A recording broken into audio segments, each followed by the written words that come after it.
امام کے پیچھے واجب رہ گیا تو کیا حکم ہے؟ چنانچہ اس سلسلے میں فقہا لکھتے ہیں کہ واجب رہ گیا امام کے پیچھے، مثلا یہ کہ اگر امام کے پیچھے کوئی واجب چھوٹ گیا مقتدی کا، مثلا مقتدی نے امام کے پیچھے تحیات نہیں پڑھی تو بعد میں اس کا اعادہ لازم نہیں ہے، اور سجدہ سہو بھی مقتدی پر واجب نہیں ہے۔ چنانچہ فتاوی شامی وغیرہ کے اندر اور مقتدی بسہوی امام ہو ان سجدہ امام ہو لوجوب المتابعہ لا بسہوی اصلا، یہ در مختار ما شامی کی عبارت ہے، جلد نمبر 2 صفحہ نمبر 82۔ اور اسی کے تحت جو ہے آگے فتاوی شامی میں مزید ہے، قولہ لا بسہو اصلا قیل لا فائدۃ لقولہ اصلا ولیس بشیء بل هو تاکید لنفی الوجوب۔ اس طریقے کے الفاظ جو ہے فتاوی شامی جلد نمبر 2 صفحہ نمبر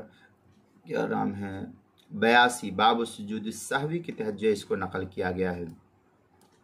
اسی طریقے سے نماز کے مسائل کا انسائکلوپیڈیا جلد نمبر 4 صفحہ نمبر 320 حروف تہجی واو عنوان ہے واجب رہ گیا امام کے پیچھے، اس کے تحت جو ہے نقل کیا گیا، وہاں دیکھ سکتے ہیں جلد نمبر 4 صفحہ نمبر 320 نماز کے مسائل کا انسائکلوپیڈیا میں۔ اور نماز کے مسائل کا انسائکلوپیڈیا جلد نمبر 1 صفحہ نمبر 154 حروف تہجی الف عنوان ہے امام کے پیچھے واجب رہ گیا، اس عنوان کے تحت ہے واجب رہ گیا امام کے پیچھے کے عنوان کو دیکھے تو میں نے آپ کے سامنے وہ مسئلے کی وضاحت کر دی، وہاں دیکھ سکتے ہیں